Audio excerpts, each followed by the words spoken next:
Steven Tyler, known as the Demon of Screamin, is the lead singer of Aerosmith, celebrated as one of Rolling Stone's top vocalists. He has been in the limelight, entertaining us for over 50 years. In the glaring spotlight, his life is a chronicle of unending struggles.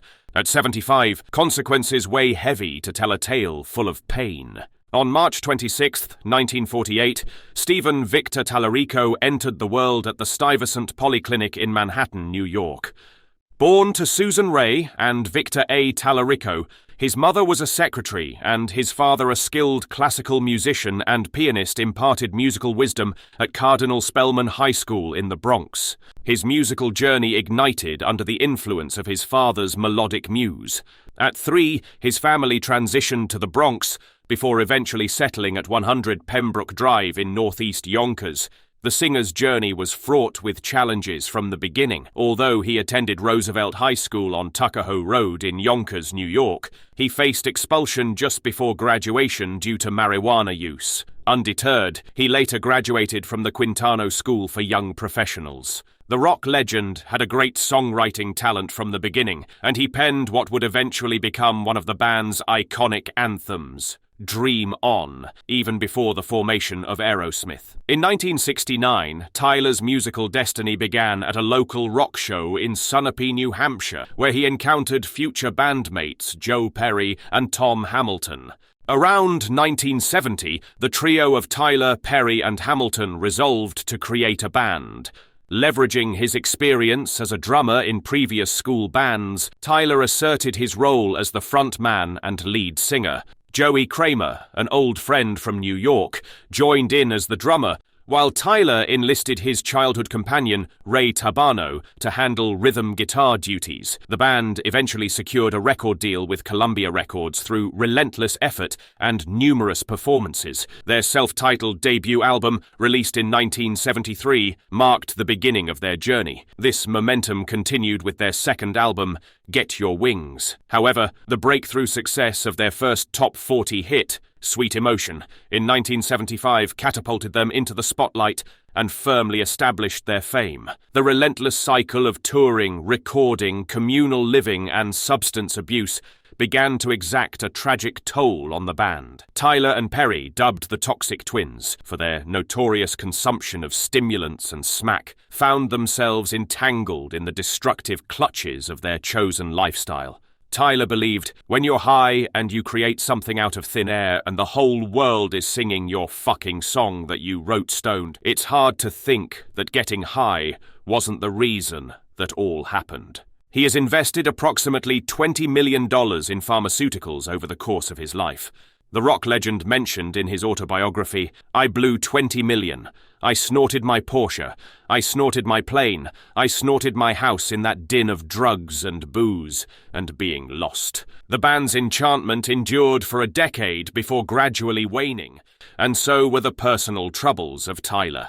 In 1973, Tyler and Julia Holcomb started to live together in Boston under a guardianship agreement. At the time, she was 16 years old, and Tyler was in his late 20s. Their relationship became controversial, mainly due to the age difference and legal implications. Tyler wrote in his book, without mentioning her name, "Her parents fell in love with me, signed a paper over for me to have custody, so I wouldn't get arrested if I took her out of state. I took her on tour with me. The couple used drugs together and even planned pregnancy, but later suffered a personal tragedy when their apartment caught fire, leading to a series of events that included her being encouraged by Tyler to have an abortion." Tyler wrote, "It was a big crisis. It's a major thing when you're growing something with a woman. But they convinced us that it would never work out and would ruin our lives." The duo separated after 3 years. However, things became even uglier in December 2022. Julia Holcomb, who later adopted the name Julia Misley, filed a lawsuit. In the legal action, she claimed that Steven Tyler sexually assaulted her and forced her into undergoing an abortion. The lawsuit further alleged that Tyler provided her with drugs and alcohol, breaking promises made in the guardianship agreement to care for her. Tyler had a brief romantic involvement with fashion model Bebe Buell, resulting in the birth of actress Liv Tyler in 1977. Initially, Buell claimed that the father was Todd Rundgren, a move believed to be aimed at shielding her daughter from the challenges posed by the singer's struggles with drug addiction. Next year, Tyler entered matrimony with Serinda Fox, a former Warhol model and the ex-wife of David Johansen, lead singer of the New York Dolls. The union resulted in the birth of model Mia Tyler the same year. But this marriage ended in divorce in 1987. On July 28, 1979, amidst a massive fight during a World Series of rock concert in Cleveland, the rift between Perry and Aerosmith reached a breaking point, leading to Perry's departure from the band. Later on, Whitford also parted ways. However, Tyler had more issues to deal with than the band fights. During the fall of 1980, the rock star endured a devastating motorcycle crash that confined him to a hospital bed for 2 months, rendering him unable to tour or record for some time. As the 1980s unfolded, Tyler's struggles with drug abuse escalated. His battle with addiction reached its peak during the next 2 years, a period marked by his haunting wanderings through the streets of New York City in search of dealers. A glimmer of hope emerged as Perry and Whitford reunited with the band in the mid-80s. Despite this positive development, the spectre of drug consumption continued to cast a shadow over Aerosmith. Tyler, in particular, grappled with his addiction, culminating in a harrowing incident where he collapsed during a performance in Springfield, Illinois, on the 1984 tour. The severity of the situation prompted a pivotal moment when the band convened for a special meeting. During this intervention, Tyler's bandmates implored him to enter a drug rehabilitation program. Following Tyler's completion of rehabilitation, a transformative ripple effect ensued, with each band member embarking on their journey to recovery. The band was clean now and focused solely on their work. Aerosmith experienced a resurgence in their career when Tyler and Perry collaborated with Run DMC on a cover of Aerosmith's Walk This Way in 1986. The collaboration soared to number 4 on the charts. The song was accompanied by an iconic music video that enjoyed extensive rotation. This unexpected success paved the way for Aerosmith to stage a remarkable comeback. In May 1988, Tyler found the love of his life and exchanged vows with clothing designer Teresa Barrick. Together, they welcomed a daughter, Chelsea, in 1989 and a son, Taj, in 1991. However, in February 2005, the couple publicly revealed their decision to separate, citing personal challenges as the reason for their parting ways. The early 90s were fantastic for the band, and in 1993 they put out Get a Grip, their most successful album ever. It sold over 15 million copies worldwide and had several hit songs. Successes stacked up one after another until the streak was interrupted by an unforeseen downturn. Tim Collins, their manager, spread rumors about the band members. He claimed that they were criticizing each other and accused Tyler of being unfaithful to his wife and using drugs again, especially during recording sessions in Miami. The rumors created significant tension and discord within the band, nearly leading to their dissolution. The manager was later fired. During the tour for 9 Lives, Tyler endured a ligament injury when a microphone stand accidentally struck his knee forcefully. Despite completing the show, the band had to cancel several upcoming dates. The legendary singer, sporting a leg cast, persevered through filming the I Don't Want to Miss a Thing video. Remarkably, the song became the band's first #1 hit and remains the only song by a rock band to debut at the top spot on the Hot 100 to date. Tyler delivered the national anthem in classic Aerosmith fashion at the 2001 Indianapolis 500, with his trademark raspy voice. However, his rendition sparked controversy when he altered the lyrics, replacing Land of the Free and the Home of the Brave with Land of the Free and the Home of the Indianapolis 500. This modification triggered a public outcry. In response to the backlash, the American singer issued a public apology to address the concerns and criticisms. With all the ups and downs, Tyler was bestowed with an honorary degree from Berklee College of Music, recognizing his contributions to the world of music in 2003. Subsequently, in 2005, he received an honorary doctorate from the University of Massachusetts Boston, further acknowledging his significant impact on music and culture. From 2000 to 2008, the band embarked on numerous worldwide tours and unveiled remarkable new masterpieces. Tyler initiated another romantic journey with Erin Brady in 2006. Their relationship reached a milestone when they got engaged in December 2011, but unfortunately they decided to call off the engagement in January 2013. Following a vigorous 2-hour performance in Florida, Tyler engaged in a heated argument that led to him yelling.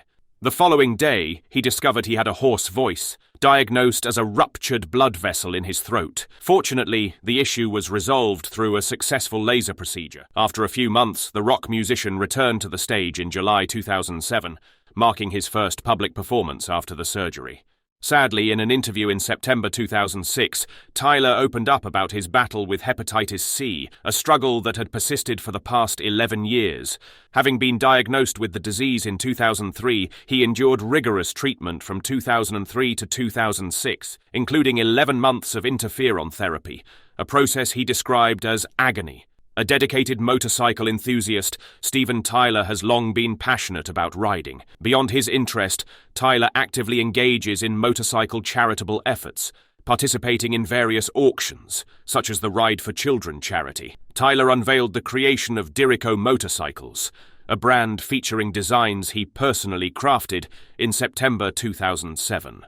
The following year, Tyler admitted himself to the Las Encinas Hospital Rehabilitation Clinic in Pasadena, California, following multiple leg surgeries. In a public statement, he addressed his decision. The foot repair pain was intense, greater than I'd anticipated. The months of rehabilitative care and the painful strain of physical therapy were traumatic. I really needed a safe environment to recuperate where I could shut off my phone and get back on my feet. During the Guitar Hero Aerosmith tour in 2009, Tyler suffered a severe accident when he fell off a stage near Sturgis, South Dakota. The incident resulted in injuries to his head and neck, and he also suffered a broken shoulder. The tour came to an abrupt halt, marking the beginning of a series of unfortunate cancellations in the future, all attributed to Tyler's health. The lead singer was working hard but suffering silently due to the significant pain stemming from prior injuries. The same year, he once again sought rehabilitation, this time for pain management. Tyler made his inaugural appearance as a judge on American Idol, marking the start of the show's 10th season. Simultaneously, he was immersed in the development of his solo project. The rock legend noted that serving as a judge on American Idol played a pivotal role in maintaining his sobriety and steering clear of drugs. Later that year, he unveiled his autobiography, Does the Noise in My Head Bother You?, which soared to second place on the New York Times bestseller list in the hardcover non-fiction category. Tyler embarked on an 18-date Aerosmith tour, spanning Latin America and Japan. Unfortunately, on October 25, 2011, TMZ reported that Tyler had a mishap in his hotel shower in Paraguay, resulting in facial injuries and the loss of several teeth. Tyler was promptly taken to the hospital, leading to the postponement of the scheduled show. Upon resuming the tour, Tyler defiantly showcased his broken tooth strung around his neck and revealed a visible black eye when he removed his sunglasses during the performance. The singer revealed his decision to depart from American Idol after 2 seasons. He said, I've decided it's time for me to let go of my mistress American Idol before she boils my rabbit. I strayed from my first love, Aerosmith, and I'm back. On March 31, 2015, Tyler announced his venture into country music, revealing his work on his inaugural solo country album. Just days later, on April 6, it was disclosed that he had inked a record deal with Scott Borchetta's Dot Records. In the interim, the Aerosmith frontman stayed occupied with tours and various projects. However, in May 2022, The band's commitments were abruptly cancelled as Tyler voluntarily checked himself into a rehabilitation facility. The band disclosed that Tyler experienced a relapse following foot surgery in preparation for upcoming shows. In May 2023, Aerosmith announced they would bid farewell to the road, concluding their legendary journey with a final 40-venue concert series. After 50 years, 10 world tours, and playing for over 100 million fans, it's time for one last go. In September 2023, Aerosmith had to reschedule several dates on their farewell tour as Tyler experienced vocal cord damage, resulting in subsequent bleeding. Medical advice mandated a 30-day vocal rest, during which the lead vocalist was advised not to sing. Shortly thereafter, the band postponed their farewell tour until 2024, citing ongoing challenges linked to Tyler's vocal cord injury. The band reported, "Unfortunately, Steven's vocal injury is more serious than initially thought. His doctor has confirmed that in addition to the damage to his vocal cords, he fractured his larynx, which requires ongoing care."